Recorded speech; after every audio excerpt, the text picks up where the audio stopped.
Thanks for joining. I'm putting together a little series on carving a mallard hen. If you enjoy it, please like and subscribe. And let me know in the comments if there's any other aspects that you want to see or if you like the format. Thanks. So I'm starting here sanding.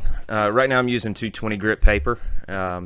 It helps take a lot of the tool marks off. It helps with shaping because it removes quite a bit at a time. But it still needs to be sanded finer after that. So I'll go through and sort of iteratively continue to sand with finer and finer grit paper, getting up to about 400. One of the key things that I'm doing here is, as I'm sanding, I'm going through and making sure that those anatomical lines, like the pocket and the wing, are nice and defined. While we watch me sand, I figured I would tell you a little bit about some other resources that are out there. Tom Christie's YouTube channel is an incredible resource. He's very educational and instructional and quite an accomplished carver. Pat Godden, also another great resource. He's got some incredible CDs and patterns that you can utilize. Coming in here and working on the head a little bit. Again, I'm rounding it off. As you look right here, you can see that they don't match up, right? This side is a little more sloped than the other, and so just coming in and taking a look and continuing to reference it so that you get that symmetry. It also helps to hold it up in a mirror because as you're looking at it while you're working, you kind of get used to what you're doing, and so holding it up in a mirror really helps bring out the imperfections and the asymmetry that you need to adjust for. So again, looking at this, got a high spot right here. I need to bring that down, taking a look, and just continuing to work it. You can see here it's starting to match up, but there's still some difference in the rounding of the cheeks on the right side versus the left side. Really, I want it to look like the right side, the one that I'm pointing to here. That's the one that I want it to look like, but there's also a high point right there that I need to grind down a little bit. So once I've flattened that out just a hair, and then come back in and I need to match up the other side so that I've got that nice little bubble sort of for the cheek.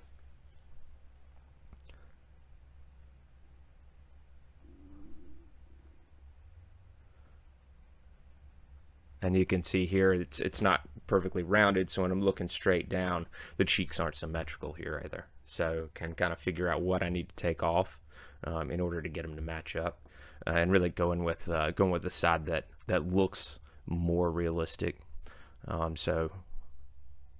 Coming in here, I'm just using reference lines. I continue to draw these reference lines after I've sanded them off, just so I've got a nice little reference point to continue to go back to. And you can see these little hard spots right here that need to come off.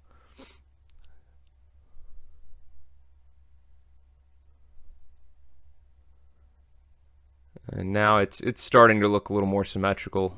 Still quite a bit of work to do on it, but it is an iterative process. Something else, you'll see me switch back and forth between working on the body, working on the head, working on different aspects of the body. I'll go from a wing to a pocket and then move over to the tail section. And the reason I do that is to make sure that I've got a chance to put it down, right? And so here, looking at it again, found an error, problem spot, so I mark it off and I try to fix it. But then putting this down after a few minutes and coming back to it, a half hour later or even the next day, you'll see things that you didn't pick up on while you were carving it. Starting to take some shape here, liking the position, liking the attitude, and you can really start to see the attitude taking shape here. So the attitude of the bird is the way that it represents, the natural form of things. If you look at pictures, sometimes you'll see birds that are not very prettily posed, and so you want to make sure you're picking a pretty pose, something that gives it some life and some attitude, and not just perfectly replicating what a bird can look like. So you can see right here, this is still really rounded. And so there's not a good flow from the bottom of the head to the neck, and really need to kind of come in here and create some more dynamic shapes. So I'm cutting this V out, and that'll help accentuate the ball in the front of the chest. And so I just come in here and hollow some out, or take away some of the meat here to give it a nice rounded chest. It's a little more heavily accentuated on this side because the bird's chest is turned. Now, if this were straight on, if I were to move that head to be pointed straight ahead, then it would be pretty symmetrical on either side. But because it's tilted, that symmetry kind of goes away, and you really want to accentuate the side that he's turned away from. So I come back in here again. It's always good to just draw these reference lines. As you're working, come in, draw your reference lines, make sure you've got everything nice and square, and you'll sand them back off and then draw them again, and sand them back off and draw them again. So it's a pretty repetitive or iterative process there. So now what I'm doing is I'm actually going in and drawing individual feathers, right? So I've got kind of what the shape of the wing is going to look like here. And I'm marking that off, making sure to use the pattern so that I keep the dimensions correct. You can see here, one of these sides is a little ill-defined, right? So where that wing goes into the pocket in that corner, I really need to define that a little more. So I'm going to come in here and create that shape with a small cut saw bit.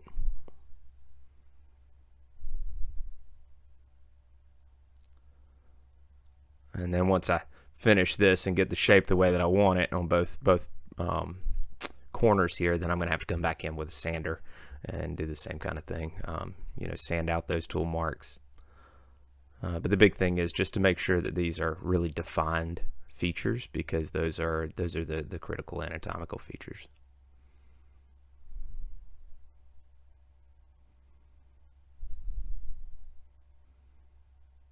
Coming in here and working out that little triangle. It's like I said, it's much less defined on this side as it is on the other side because of the way that the bird's head's turned.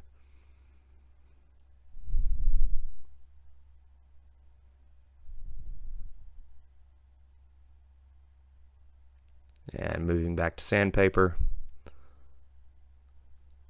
I'm still using about 220, I think, grit sandpaper here, so it's getting a lot of the tool marks out, but it'll still need to be sanded further with a higher grit.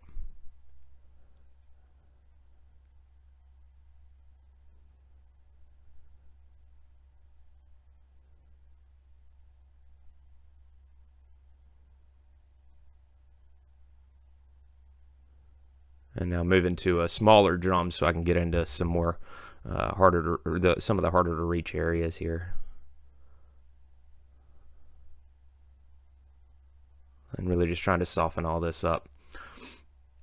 You want it to be distinct but not hard, if that makes sense. You want that line to be easily identifiable, but you don't want it to be a really hard transition, because feathers are soft and they overlap and everything else, and so you want to make space for that overlap. You want to soften those edges as much as you can. Now what I'm doing here is matching up my feather count so that I've got the right amount of feathers in the appropriate position on the bird. Starting with this top, and again using that reference, I typically number my feathers, and that way I can easily reference back and forth because it's easy to lose track. So I'll draw out numbers for most of these and draw all this on.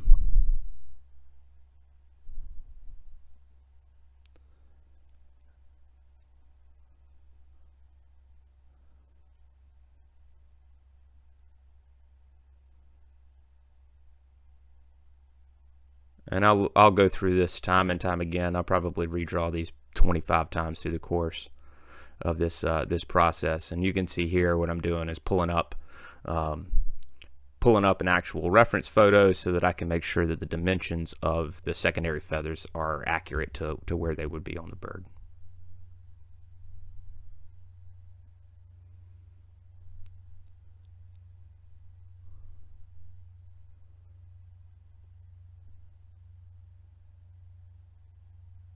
I like to go through 2 or 3 different photos just to make sure that I kind of am seeing an accurate representation of the species and not an accurate representation of a single bird. So now I've got all this drawn and need to do the other side. So match them up, count them out here.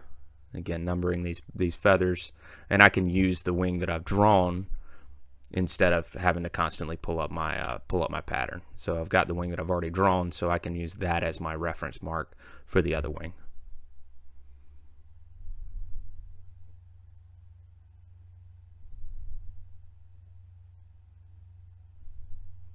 One of the things that I'm doing here, it's not super obvious, is I'm matching up the tips of the feathers, not necessarily the placement left and right, but where the feather ends on either side, so that it keeps that symmetry, right? But you don't want the feathers to match perfectly, because one of the things my dad always said is, you know, it looks too perfect. You need to have imperfections because the bird's feathers are not going to be sitting perfectly in every scenario.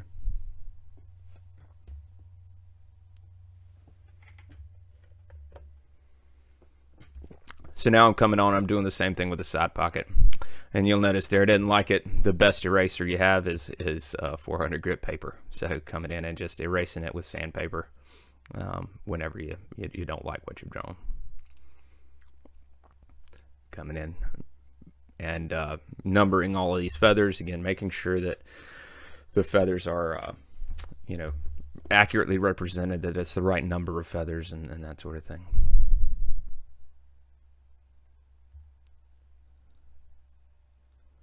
Now that side was pretty easy, but when we switch over to this other side, it's a little more difficult because the feathers aren't matching up to what the pattern is. So you've got to imagine these feathers are folded on top of each other. They're going to be a little more condensed. You know, the feathers aren't going to be spread out as wide, and there's going to be more overlap on the feathers. So those top feathers are going to cover more of the bottom feathers because everything's compressed here. But still trying to match up the count, trying to match up the position. I'm just making some modifications so that those feathers are accurately compressed with how the wing pocket is sitting.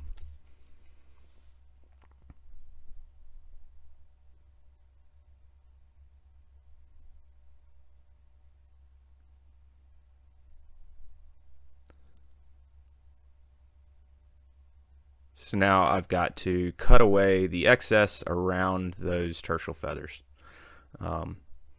Basically, I'm running the rump up to where the feathers go, or where those tertials start. And so I'm rounding everything off. I'm not undercutting yet. I'm just getting that general shape. And then as we go, I'll do some more work on it and do some undercutting. So now that I've got the feathers drawn, what I like to do is, instead of shaping each individual feather, is I like to shape feather groups. And so what I'll do is I'll come in here with this dark marker and mark off certain feathers that I want to be grouped up. And so essentially what I'm doing here is saying, you know, okay, these feathers kind of clump together, and I'll create relief for the feather groups instead of the individual feathers. And the relief from the individual feathers will come in the detailing process and the burning process instead of through actual 3D relief from the carving.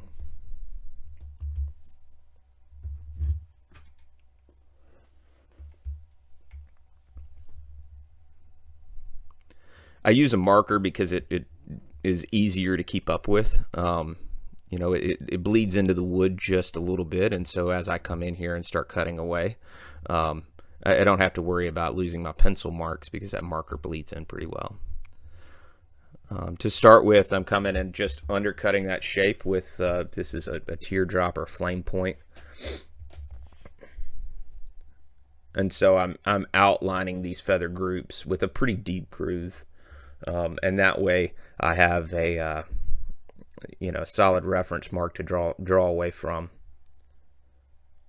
And so once I've got them all cut out, and this is a fairly long process to get all these things cut out, but just coming in and doing an undercut and then defining those groups, and then I'll take it and pull away from that relief, to create sort of an overlap, very similar to what we did with the cape earlier, just on a smaller scale.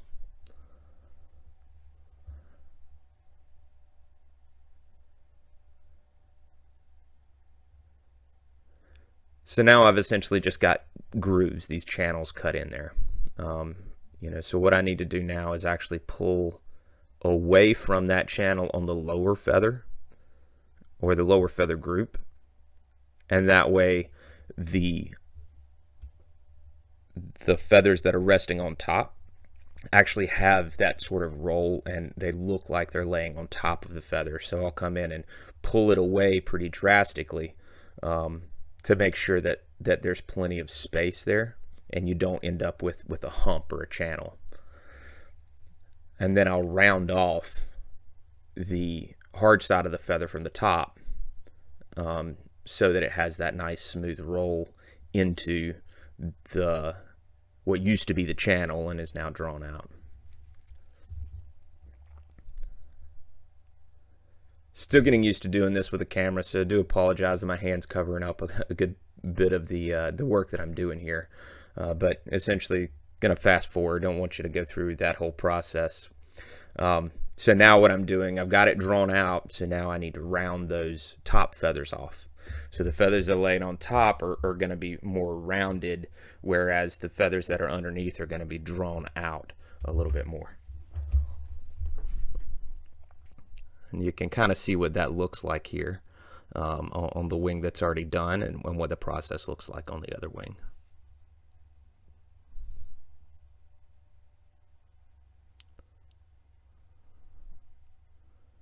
There are other tools you can use to do this. I just prefer to use the same sort of flame bit.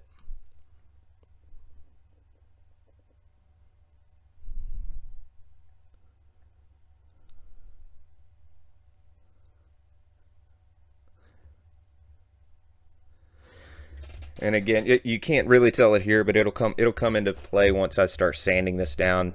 These transitions are pretty drastic. There's some hard lines associated with it, and a lot of that will go away as I start sanding this down.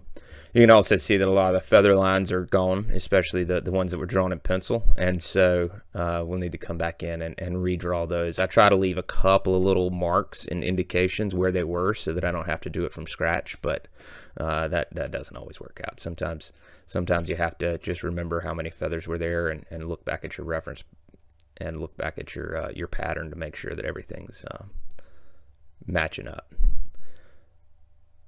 But you can see here the difference between pulling away from that joint versus rolling it up and making it soft, and that gives it that overlay look.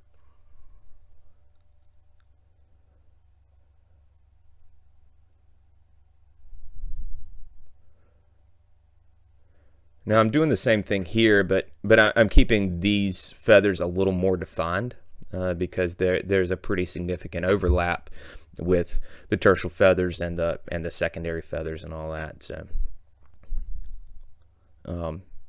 those transitions from feather groups of tertials versus actual anatomical changes. The secondary feathers versus the tertial feathers, those are going to be very different feather groups, and so those lines and definitions are a little more defined, like they are going from the pocket to the wing.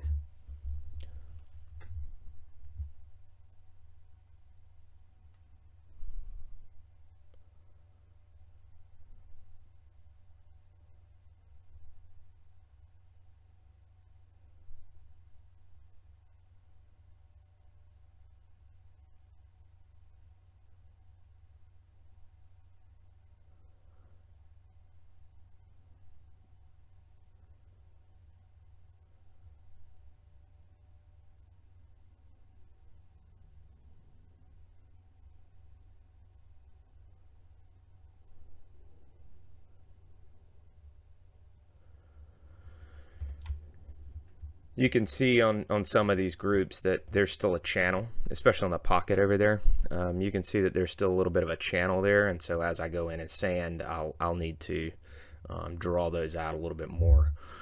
But in order to really keep this going, you really got to go back in and draw all your feathers back on. And so that is, again, a process that you will do 100 times as you're working on a bird.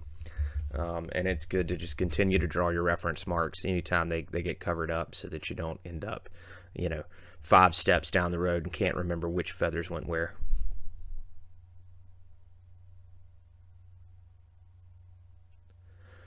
And now the sanding process. So I'm sanding some of this by hand to start with. I do a lot of hand sanding, especially when you're talking about smoothing out really hard to reach places. But I also use this this little drum sander that goes in my microcarver. I use this pretty extensively throughout the process. You can see I'm coming in here and getting rid of that channel and making sure that that bottom feather is nice and smooth and draws away from that transition line, and removing tool marks and whatnot while I'm working on it.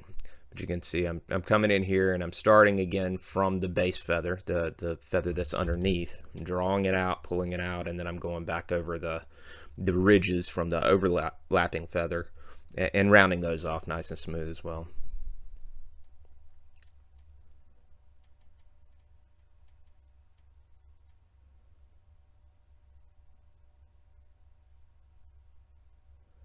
Sanding the bird is an incredibly important aspect. You get little micro burrs and scratches and everything else, and as soon as that water-based paint, that acrylic paint hits it, they're going to puff up and look like sandpaper. So you want to make sure that as you're going through this process that you're taking all of those little tool marks out, and you're making sure that there's nothing rough, there's no ridges, there's no scratches. And that way it doesn't puff up and it holds the detail that you're going to spend all that time putting into it.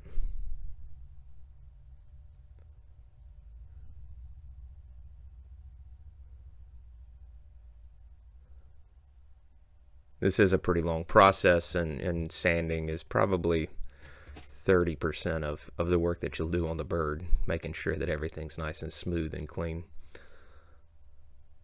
And you can see here as I'm using this big drum sander to kind of go through, it's really starting to soften everything up.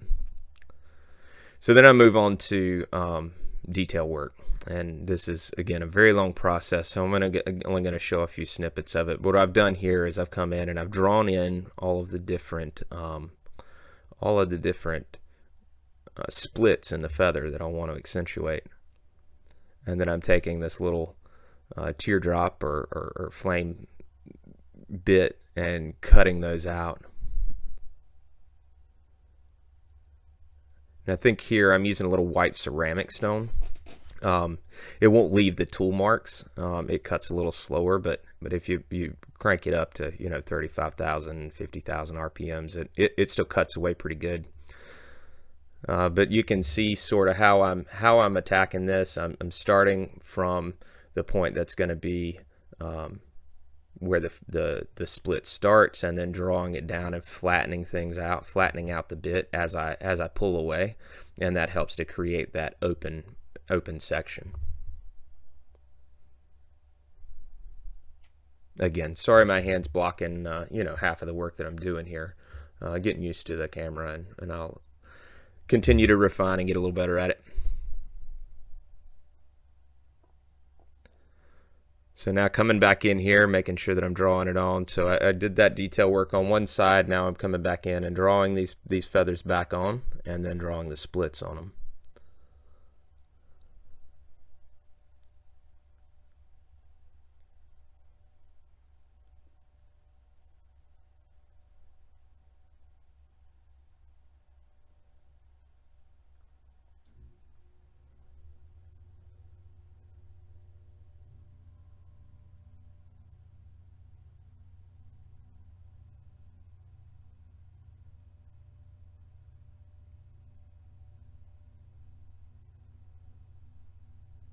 Same thing on the top, making sure that I've got all of my feathers drawn back on as close to how they were when I originally laid it out.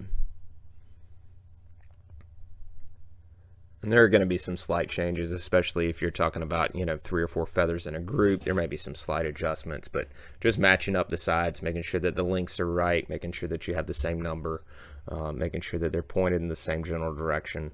And then, again, I draw these on. Now, one of the reasons I draw these splits in is because it's really easy when you're kind of working freehand for things to start to get symmetrical. Right? You don't want your splits to be in the same location of every feather every time. And so by drawing these on, I can see what it's going to look like before I finish, and I can identify those sort of patterns that I've created and adjust for that. Really, you want it to be as random as possible because the more pattern you create, the less realistic it is. Like, again, back to what my dad says, you don't want it to look too perfect. You don't want it to be perfectly symmetrical from a feather layout perspective. You don't want every feather to have a split in roughly the same spot. You want to kind of break that up as much as you can. So again, going through here, putting these splits in.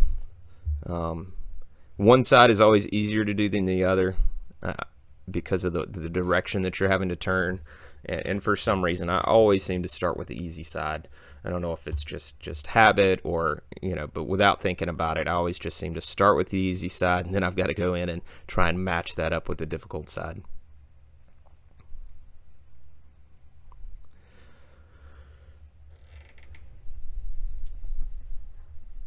Another thing we'll need to do is, you can kind of start to see it here, but these the feathers are a little rough, those splits are a little rough, so coming back in with sandpaper and smoothing all that back down, which I've done here. I skipped that process from a video perspective.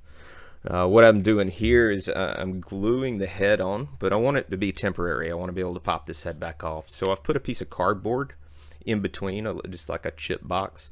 Put a piece of cardboard, put glue on either side of the cardboard, glue the head on, get it where I want it, and now I can work this head on the body, but whenever it comes time to take the head off, I can pop it off without risking damaging the wood or the bird. So now I'm using a fairly small sanding drum and coming in and starting to pull this up, right? Because I've worked the head and the body separately, there's no good flow right now between the head and the body, and so ideally you want to do this a little earlier on, but this point in the process is probably fine as well. But now I can start to actually draw the neck into the chest and make sure that transition, that line, is nice and smooth, and there's no hard indent or big rough edges or changes from it. It should be fairly a fairly smooth transition.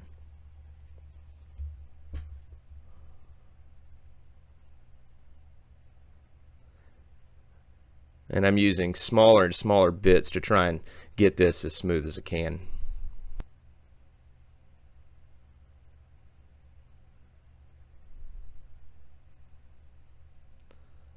Some of those harder to reach areas, I'll have to continue to work with them separated, but that's it gives me a good reference point to start with. But there are going to be some pretty bad tool marks back here at the back of the neck that I'll have to clean up when I remove the head.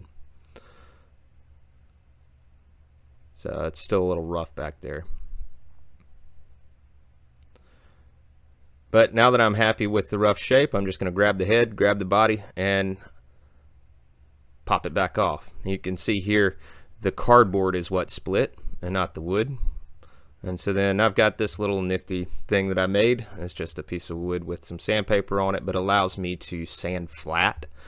Because what happens when you use your drum sander to try and do this process is you'll create divots in uneven spots, and by using a flat piece of wood with some really aggressive sandpaper on it, you can keep everything nice and flat and flush.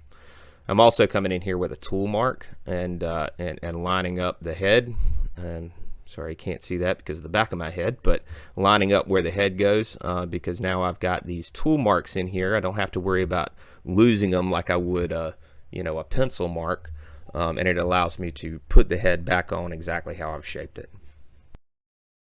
I hope you've enjoyed it. it is a long process, but I'll be posting more videos here in the future. So subscribe if you'd like to see those as they come out, and hope to see you back here again soon. Thanks.